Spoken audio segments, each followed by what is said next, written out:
Que ano surgiu o Exalta Samba, Péricles? Em 86. Ah, então nesse Nossa. ano. Então nesse ano o Exalta Samba já tava despontando também. Já existia em 90. Mas tava começando. A gente gravou o primeiro disco em 92. Participamos de um festival grandioso em São Bernardo, do Chopapo, que eu tenho total gratidão. Inclusive o Augusto, que era o dono do Chopapo e teve a ideia de criar esse festival, faleceu há pouquíssimo tempo, e eu mando um beijo pra ele, pra família toda. Beijo, gente. Né? Que vai morar pra sempre no meu coração. Eu tenho reverência e gratidão a ele, porque ele abriu portas pra muitos de nós poderem ser o que A a gente é não hoje. esquece dessas pessoas nunca, né? Não dá pra Não tem esquecer. nem como, pô, né? Seria, sabe, seria injustíssimo da minha parte. Uma coisa que eu prezo muito é por justiça, retidão. São coisas que eu aprendi. E aí, pô, existiu esse festival, a gente participou em 91 desse festival, que a gente chamava de... Eram coletâneas que tinham, né? Vários outros lugares fizeram festivais e aí foram surgindo grupos. E nessa coletânea que a gente chamava de Pau de Sebo, surgiu a gente, o grupo Pé de Moleque, Catinguelê, uma galera. Nossa, mano. Muita gente mesmo. E aí a gente participou. Em 92 a gente gravou o primeiro disco, já com uma outra formação. Até 86 o Exalta Samba tinha uma formação. Em 89 mudou essa formação. E aí entrou eu, o Pinha já tava lá, o Marcelo, Tortinho, Marquinho, Brilhantina, Theo, pô, era uma galera, Bi, bom, um montão de gente. Aí em 89 entrou essa galera, em 92 a gente gravou o primeiro disco chamado Eterno Amanhecer. 93 nasceu meu filho, em 94 a gente lançou o segundo disco. E aí a coisa começou a apertar, porque aí surgiram os programas de TV, a correria muito grande, e gente batendo na porta lá da casa, hoje é a casa da minha mãe, né? Onde a gente nasceu, foi criado. Ô, fulano tá aí, dá um autógrafo aí, tirar uma foto. Ah, já começou esse assédio. Aí já começou, já foi muito louco. A gente já não podia mais andar de ônibus e não tinha carro. Aí é foda, aí é foda. Faz? Táxi.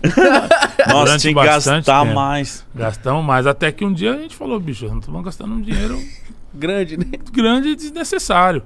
Porém, tinha taxista que a gente tinha caderneta, né? Ah, você fazia fiada com o taxista. Fazia. Pô, mas era alvo fácil, ele sabia onde a gente morava. Ele ficava por Pô, ali. passava lá várias e várias vezes, a gente pegou táxi sem nenhum na bolsa. nenhum. Falava, ô tiozinho, depois nada certo. E no outro dia chegava lá, chegava junto. Ô, sabe uma dúvida que eu tenho? Tipo, quando eu... Porra, nos anos 90, eu sou de 90, né? Eu vi uma galera, né? Todo mundo tocando, sambando, cantando. E eu falava, gente... como que eles dividem o cachê? Porque é muita gente. Isso deve ser uma parte complicada de ter uma banda, uma galera. Complicada que eu falo assim, porra, é muita gente. É verdade. São, por exemplo, em 94, quando começou, tinham quantas pessoas na banda? Ah, pô, era uma galera. A gente tinha, o grupo eram 6, 7. Ainda a gente... Porque o que aconteceu? A gente saiu das rodas de samba e aí fomos pro palco. Nessa ida pro palco, a roda de samba já exige de você, 7 caras tocando. Se você tá numa roda de samba, beleza. Quando você vai já pra um palco, exige um aparato maior. Então você tem que ter uma mesa de som melhor, um microfone melhor. Aí você Retorno, a sua tudo. o retorno, a batucada já tá legal, tá beleza, mas você tem que levar um baixista pro seu som melhorar. Aí já um tecladista, um batera. E no intuito, quem quer crescer pensa assim. Uhum. E assim que a gente fez. Então, você vai ver, na hora de dividir. E Eu imaginava. isso que você Mas falou, é que tá, você não pode ter medo de investir, né? A gente não teve. Não pode ter. Se você tem receio de investir igual aqui pra montar aqui, a gente fez um dinheiro, aí na hora que a gente cotou tudo que ia precisar pra fazer o nosso estúdio, eu falei, Mítico, todo o dinheiro que nós tem é o que a gente vai gastar. Ele olhou e falou assim, então vambora, ainda bem que a gente tem.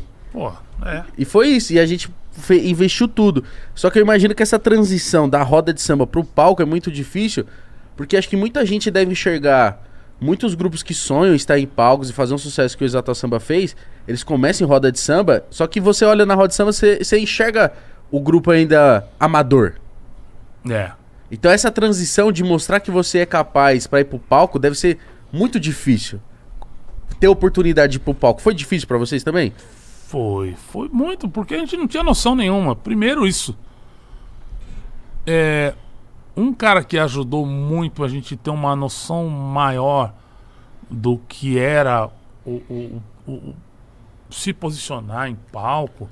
Um deles foi o próprio Augusto do Chopapo. Ele trouxe a gente pro palco. E até então, por exemplo, eu tocando cavaquinho, ou tocando banjo, ou tocando violão. Cada um fazia um acorde da sua maneira. Ah. Era legal enquanto você tá em roda de samba sem compromisso? Beleza. Quando você sobe pro palco, tem uma exigência maior. E se nota a diferença? Nota-se a diferença. O Isaías, que hoje é meu compadre, é meu diretor musical, é meu amigo antes de tudo isso, ele entrou no Exalta Samba em 94, junto com o Crigo. E aí teve um dia que a gente estava no ensaio e, pô, a gente não tinha essa coisa de, vamos ensaiar hoje à tarde, à noite, você tem que se virar. A música é tal, tal e tal. Tira lá, você ouve, você canta, se vira. E aí chegava à noite, a gente ouvia e ia executar no palco o que ouvia. E o Isaías, ele dava aula de cavaquinho, ele era professor de música, já bem novo. Aí ele chegou pra gente e falou: posso dar uma sugestão? Pô, tá tudo errado, cara. Tá tudo errado. A gente, como assim tá errado? Ele, não. Bravo já. Pô, respeita nós. Um montão de cabeçudo, né? A gente, aquela ideia, a gente tinha uma ideia e uma nostalgia de querer ser músico, mas não ouvia ninguém. Ele chegou e falou: olha, vamos fazer um negócio? Tal música, o acorde é esse aqui. Vamos fazer. Eu faço aqui, você faz aqui, ele faz ali. Vamos fazer junto? Vamos. Aí, pumba. Fizemos um acorde. Sabe quando dá um... Pô... Tá bem melhor. Caramba, melhorou, né? Aí a gente passou a ouvir mais o que ele tinha pra dizer. E automaticamente ele virou diretor musical. Que foda, mano. E quem era a referência pra vocês? Quem se inspiravam e tal na época? Na época, né? O que fazia sucesso, né, naquela época? Nem só por fazer sucesso, mas por mostrar pra gente um caminho. Era o Fundo de Quintal, né? Sempre foi e sempre será. Aí surgiram outros grupos, claro, mas a gente tinha uma ideia do que a gente queria pra música através do que o Fundo de Quintal fazia, né? A formação, a gente queria fazer uma formação igual, enfileirado, os instrumentos, a maneira de cantar, não ter um cantor só, porque eles não tinham um cantor só. E assim a gente tentou fazer. Então, pra nós, o que o Fundo de Quintal é a maior referência que a gente tem. Nossa, Fundo de Quintal é referência pra todos, cara. Exalta também, porque Exalta, eu lembro que quando eu era moleque eu falava, mano, é legal do Exalta que, tipo, não é só um cantor. Essa parada chamava atenção, tipo, caralho, mano, é dois cantores, pá, que legal isso aí. Então, agora entendi porque vem essas paradas de dois cantores. E quando o Thiaguinho aparece, ele aparece em que ano? Ele aparece em 2003. Eu pensei que era mais recente ainda, faz tempo. Porra, já. Faz um tempo, caralho. Faz 18 anos já. 2003. Ele surgiu... O Krigor sai em 2002. A gente gravou um disco em 2002. E... Quando outubro de 2002, o Krigor resolveu sair do grupo. Tá. O pai dele tava mal, com diabetes, aí, e ele meio que perdido. O pai dele é a maior referência que ele tem. E aí o pai dele passou mal, tal. E aí acabou que ele resolveu sair do grupo. E a gente já estava prestando atenção, tivemos que prestar atenção em alguém para substituir. Então a gente começou a ficar mais ou menos ligado ao que estava acontecendo no mundo, né? E tinha um programa na Globo chamado Fama, era um reality show.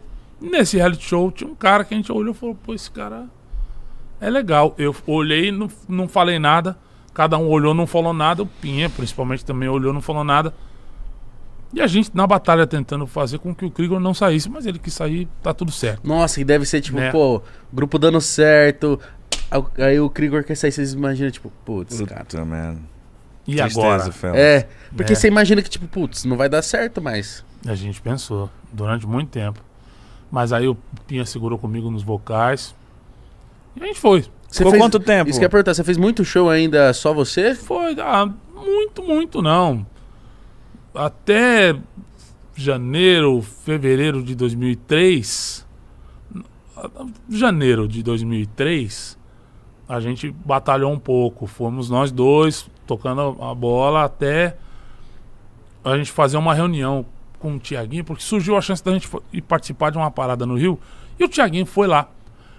E a gente se encontrou nesse lugar. Eu já tava prestando atenção nele, e o Pinha também. Você já sabia quem era o Thiago? É, porque a gente tinha visto ele no programa. Ele não e- ganhou esse programa, né? Não, quem ganhou foi o Marcos Vinícius, que é um baita humorista hoje em dia também, inteligentíssimo.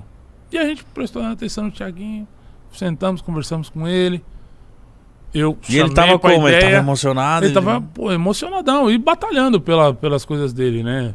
Ele tinha saído do Fama, ficou pelo Rio de Janeiro, tentando a carreira lá, até dar certo, né? E aí, fiz um belo dia, a gente fez uma reunião com ele. Depois desse dia que a gente se encontrou no Rio, a gente foi pra São Paulo, pegamos o contato dele. Aí tá eu e o Pinha. Aí o Pinha chegou e falou, pô, cara, lembra aquele pretinho lá do Fama? Eu falei, sei, Thiaguinho. Ele, pô, vamos pôr ele no Exalta? Eu falei, vamos. Nem titubeou. Mas ele vai morar onde? Logo a preocupação, logo. É.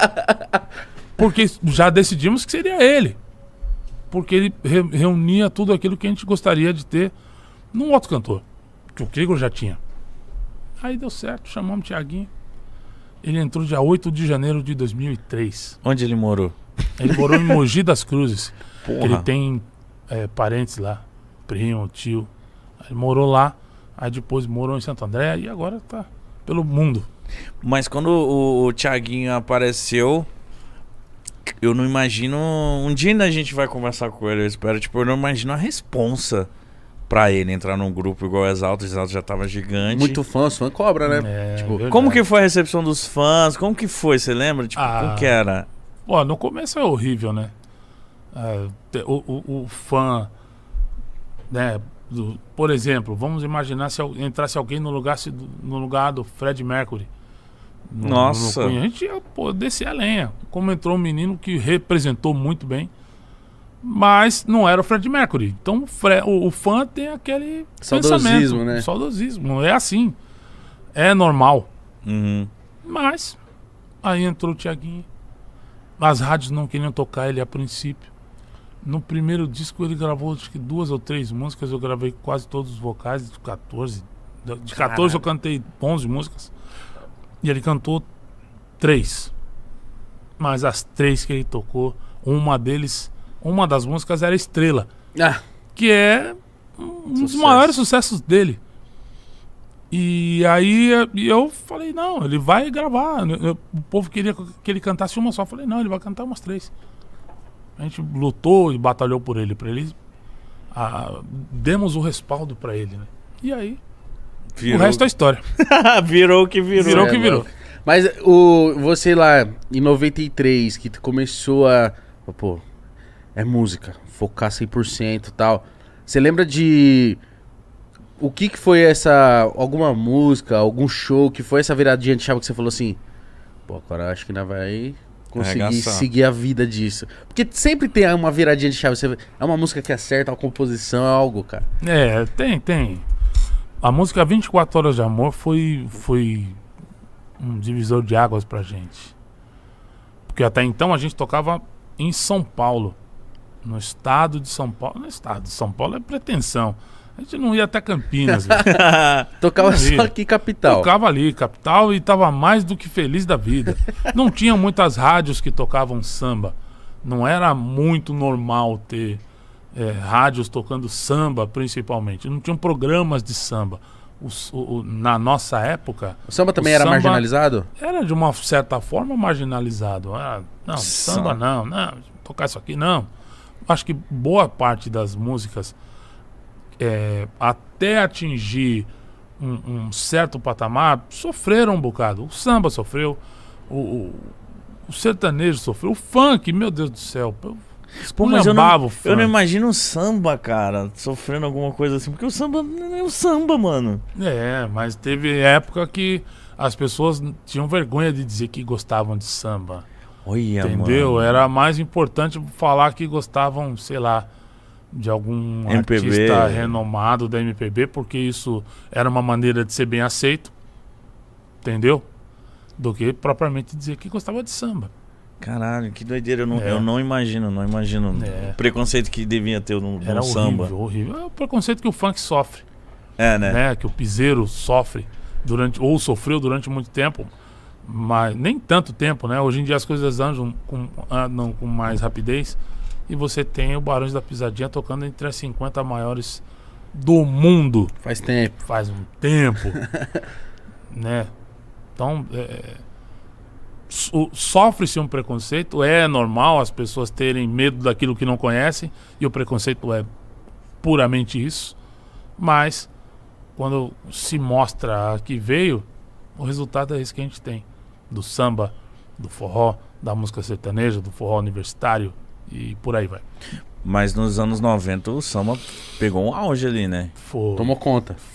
Eu lembro que, porra, qual foi o primeiro programa que vocês foram assim, que tipo, vocês falaram, caralho, tipo o programa do Gugu, Faustão lá, esse domingo, vocês iam muito pra esses domingos, esses programas? Nossa, a gente ia muito, tinha um programa aos sábados, eu esqueci o nome do programa, mas eu lembro do apresentador, era o Savério Zaccanini. Esse programa do Savério, ele abriu portas, era na Record, era à tarde no Teatro Zácaro, se eu não me engano. Ele abriu portas pra gente poder se apresentar. Então, iam todos os grupos de samba nesse programa do Savério. Mas depois aí surgiu, conforme as gravadoras também foram vendo que o samba era um produto vendável, abriram portas pra gente poder chegar também. E aí, nos anos 90, veio aquela leva de tantos grupos de samba dominando as paradas de dia e de noite. Ó, eu vi um programa, se eu não me engano, era o Gugu que apresentava, mas ainda não era o Domingo Legal. Era um sábado. Eu não lembro, era uma coisa, era meio noturno esse. Parecia ser de noite. Que tinha umas minas numa taça. Aonde? Numa taça, assim, tipo. Putz, eu não vou lembrar, só eu vi isso aí faz. Qual que é esse programa aí, mano? Eu vi isso no YouTube, cara. Tinha o Viva a Noite. Viva a Noite, pô. Será que era esse que Acho que é o Viva a Noite. Eu vi o Exaltação, eu vi vocês lá de camiseta de seda colorida. Isso. É isso aí. Era o Viva a Noite. Eu vi, eu falei, caramba, cara. Era sabadão à noite e era tipo, mano. Era o programa que todo mundo parava pra ver, porque o que tocava na rádio, né, tocava ali no Viva a Noite. Nos anos 70, 80, tinha o Globo de Ouro na Rede Globo. E era esse programa, acho que era de sexta-feira à noite, que tinha o que era sucesso, tocava no Globo de Ouro. E depois passou a tocar também programas como o Chacrinha, como o Bolinha na Bandeirantes. Aí veio o Gugu nessa leva apresentar os grupos de samba. A gente tocou lá bastante até conseguir chegar no Faustão. O Faustão era o auge. Você chegou no o Domingo Você lembra na Globo, cara? da primeira vez que vocês foram pro Faustão? Pô, faz um tempão, eu não consigo lembrar, mas eu lembro que foi pânico pra nós, porque, pô, era o Faustão, né, cara? Filho da dona... Eita, peraí, chega aí, essa fera aí. Igualzinha essa imitação, se fechar o olho... Caramba. Pô, porque eu imagino pra uma banda, ou pra um grupo, ou pra qualquer artista... ainda mais naquela época, no Domingão, era o Brasil inteiro assistindo. E com certeza, depois que você ia num programa desse, a agenda de show bombava, era um barato. A gente viajou bastante, não só por todo o Brasil, mas por outros lugares do mundo, onde o programa chegava, né? Vocês Estados Unidos, várias vezes. Algumas turnês na Europa, a gente conheceu Itália, França, Suíça, Mano. Não, mas conta pra gente, pô, sair na nada, primeira nada. vez do Brasil pra tocar. Imagina a felicidade e, tipo, o receio, né? Você fala Tiraram assim, onda. será que vai ter gente? É mesmo, né? O samba Esse é o bom. pensamento. Esses caras aqui não ouvem É. samba, cara. Aí você chega no lugar, um monte de brasileiro. Um monte. Qual, né? você lembra da primeira turnê? Pra onde foi? Primeira turnê foi pros Estados Unidos. Porra, mano. Primeira turnê. Que ano que 2000. foi? 2000? Ano 2000. Tiraram uma Pô, onda. foi muito bacana. A gente encostava em carros que a gente nunca via pra tirar foto. Só tá tirando no carro Pra dos tirar outros. foto no carro dos outros. Né? Pra falar, que estourei. Não era nada disso. Pô, coisa de moleque. Cansamos de fazer isso e foi maravilhoso. Eu tenho fotos disso até hoje. Tá lá em casa, em algum lugar. E o dólar era baixo também, né? E o dólar era baixo. Era o quê? Um e pouco? que era Dois? um- 80. Era um e pouco.